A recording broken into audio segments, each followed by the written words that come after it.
aftur á sigurbraut eftir, já, 2 tapleiki, Rakel, og það voru kannski svona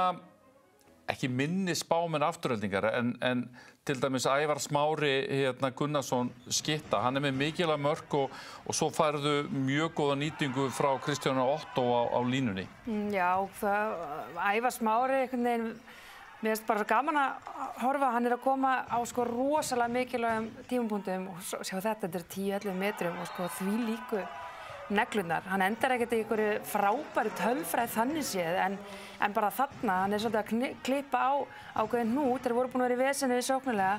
tekur hann 2 hörkumörk og fiskar hann að víti og þetta er svona svakalega mikilvægum tímapunkti fyrir afturheldingu og bara mikilvægt fyrir afturheldingu líka að vera með þessa risa skotókn fyrir utan. Ég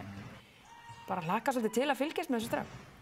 Kristján Otto var líka bara auðvitað frábær með 6 mörk og 6 skotum og Vakandi tekur 2 mjög mikilvæg sóknarfrákvæmstir með líka og bara, mér finnst hann alveg búinn að vera frábær fyrir afturheldingu núna í haust og líka síðasta tímabil, bara frábær leikmaður.